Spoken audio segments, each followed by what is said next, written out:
Hello दोस्तों, जिस तरीके से रीसेंट पास्ट ईयर्स में इंडियन एयरफोर्स या फिर इंडियन आर्म फोर्सेस के जो प्लेन्स हैं या फिर जो हेलीकॉप्टर्स हैं उनके क्रैश के जो इंसिडेंट्स हैं वो काफ़ी बड़े हैं।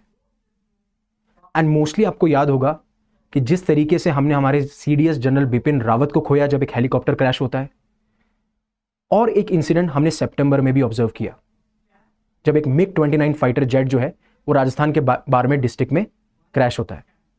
वैसा ही इंसिडेंट अभी हमारे सामने आ रहा है जिसमें कि आप देख पाओगे कि इंडियन एयरफोर्स का एक मिग 29 फाइटर जेट जो कि आगरा, जो कि उत्तर प्रदेश में है, वहीं किस ओपन फील्ड्स में क्रैश होता है।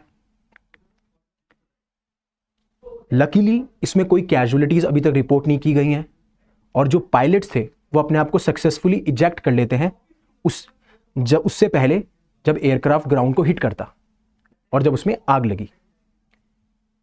तो इस लेक्चर में हम ये जानेंगे कि डिफेंस स्पोक्स पर्सन ने इस इंसिडेंट के बारे में क्या कहा, इंडियन एयरफोर्स जो है वो क्या कदम उठाने वाली है इस इंसिडेंट के बाद में, एंड स्पेशली ये इंसिडेंट हो क्यों रहे हैं, और एक सरप्राइज भी है आपके लिए।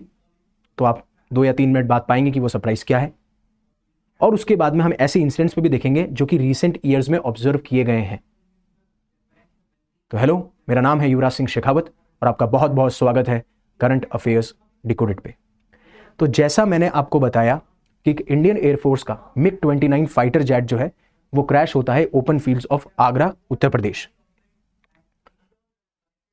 अब उसके बाद में डिफेंस स्पोक्स पर्सन ये कहते हैं कि ये जो क्रैश हुआ है ये क्रैश हुआ जब जो इंडियन एयरफोर्स के जो मिग 29 फाइटर जेट्स हैं जब वो अपना रूटीन ट्रेनिंग मिशन कंडक्ट कर रहे थे।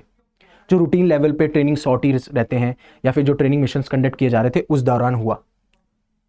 और ये भी बोला कि पायलट ने अपने आप को सक्सेसफुली इजेक्ट कर लिया है उससे पहले कब, जब एयरक्राफ्ट ग्राउंड को हिट करता या उसमें आग लगती। अब आगे बढ़ने से पहले कि इंडियन एयरफोर्स क्या सोच रहा है, क्या रीजंस हैं इनके पीछे और आगे हम क्या स्टेप्स ले सकते हैं, तो उससे पहले अन अकेडमी आपके लिए लेके आया है वन ऑफ द नहीं the biggest scholarship worth ₹50 crore, right. तो इसमें आपको क्या करना है, डिस्क्रिप्शन में एक लिंक है, उसमें जाके आपने आपको एनरोल कराना है।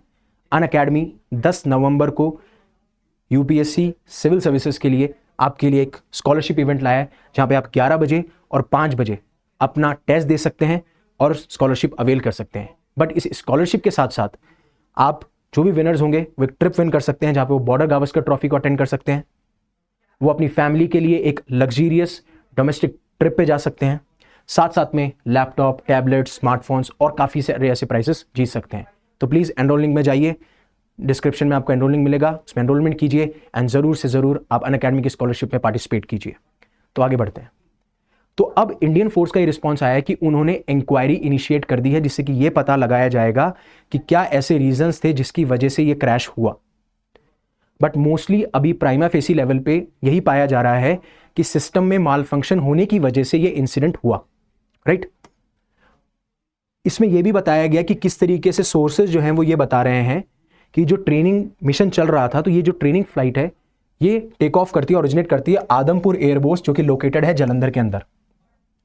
और जब ये इवेंट होता है आगरा, उत्तर प्रदेश में, उसके बाद में जो पायलट हैं उनको नज़दीकी मिलिट्री हॉस्पिटल जो कि आगरा में है फॉर इवैल्यूएशन के लिए ले जाया जाता है। हाँ, वो सेफ है, राइट। अब सोशल मीडिया की जो फुटेज है वो ये शो करती है कि जब एयरक्राफ्ट ग्राउंड को हिट करता है तो उसके आसपास बहुत सारा धुआं, बहुत सारी आग जो है वो देखने को मिलती है, ठीक है। और ऐसा ही सिमिलर क्रैश जो मैंने आपको बोला सितंबर में हुआ था जब एक मिग 29 फाइटर जेट जो है वो बाड़मेर, जो कि डिस्ट्रिक्ट राजस्थान का, वहां पे क्रैश करता है।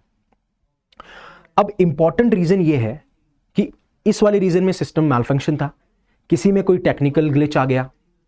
अगर मैं सिस्टम मालफंक्शन की बात करूं तो या तो इंजन फेलियर हो सकता है, या फिर ओवरहीटिंग हो सकती है, या फिर मल्टीपल फेलियर्स आपको एक टाइम पे देखने को मिल सकते हैं।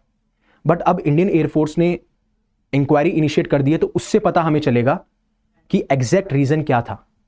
बट इंपॉर्टेंट ये है कि हम इन चीजों को रोके कैसे, क्योंकि हर साल, हर 2-3 साल में ये ऑब्जर्व करते हैं और हमने इसी दौरान हमारे सीडीएस जनरल बिपिन रावत को खोया जब हेलीकॉप्टर क्रैश हुआ। और कहीं ना कहीं इसमें जो फाइटर पायलट्स होते हैं या फिर जो सिविलियंस होते हैं उनको भी जान का खतरा रहता है। फॉर एग्जाम्पल आप पाएंगे अगस्त 31 में भी एक केस हुआ था जहां पे एक हेलीकॉप्टर जिसमें टेक्निकल स्लैग आया था वो भी क्रैश हो गया था, ठीक है, बट उसमें कोई कैजुअलिटीज नहीं थी। ऐसा ही देखिए आप अगस्त 21 जब क्या होता है, जो IAF फाइटर जेट था वो क्रैश हो जाता है पोखरण के अंदर। यहां पे भी हमें कोई डैमेज और प्रॉपर्टी देखने को नहीं मिलती है।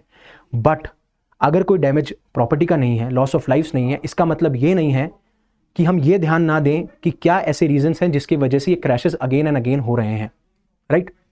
ऐसी तरीके से जून 4 में जो सुखोई 30M का एयरक्राफ्ट था जो 2 पायलट्स को लेके जा रहा था वो क्रैश हो जाता है, ठीक है। इस टाइम पे भी दोनों पायलट्स मैनेज कर लेते हैं अपने आप को इजेक्ट करने में, ठीक है। ऐसे ही तेजस जो लाइट कॉम्बैट एयरक्राफ्ट था वो भी क्रैश हो जाता है एक अपना जो नॉर्मल जो रूटीन ट्रेनिंग मिशन चल रहे होते हैं उसके दौरान, ठीक है। फरवरी में भी एक हॉक ट्रेनर एयरक्राफ्ट है जो क्रैश हो जाता है, ठीक है। ऐसे एक MiG-21 फाइटर जेट 2023 में हुआ था, बट इस टाइम पे 3 लोगों की जान जाती है इसकी वजह से।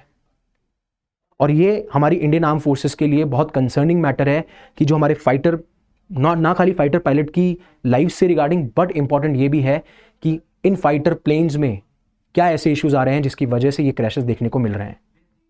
तो हमें इसकी एक रिपोर्ट बनानी चाहिए, हमें आइडेंटिफाई करना चाहिए और उसको जल्दी से जल्दी इन टेक्निकल स्लैग्स, सिस्टम माल फंक्शन को रिमूव करना चाहिए। Otherwise it is not good जब हम ट्रेनिंग मिशंस भी कंडक्ट करा रहे हैं तो, बिकॉज कहीं ना कहीं सिविलियंस की लाइफ भी जा सकती है और पायलट्स की लाइफ भी जा सकती है, और हमें पता है कि कितना क्रूशियल होता है एक पायलट की लाइफ। एंड सेकेंड, मान लीजिए ऐसी कोई चीज़ कोई मिशन कंडक्ट करते टाइम आ जाए, वॉर कंडक्ट करते टाइम आ जाए, तो कहीं ना कहीं ये जो हमारी नेशनल सिक्योरिटी है उसके लिए भी एक कंसर्नल मैटर है, right. So thank you very much for listening to me. Hope आपको ये पूरा लेक्चर, पूरा आर्टिकल समझ में आया होगा। एंड अगर आपको अच्छा लगा तो प्लीज़ लाइक कीजिए। अगर आपके कोई कमेंट है तो आप कमेंट सेक्शन बता सकते हैं। एंड जिस तरीके से ये लेक्चर आपकी लाइफ में वैल्यू ऐड कर रहा है, आपको लगता है किसी और की लाइफ में वैल्यू ऐड कर सकता है, तो इसे शेयर कीजिए। एंड ऐसे ही रेगुलर अपडेट्स के लिए सब्सक्राइब कीजिए। Thank you very much for giving me your precious time. Have a safe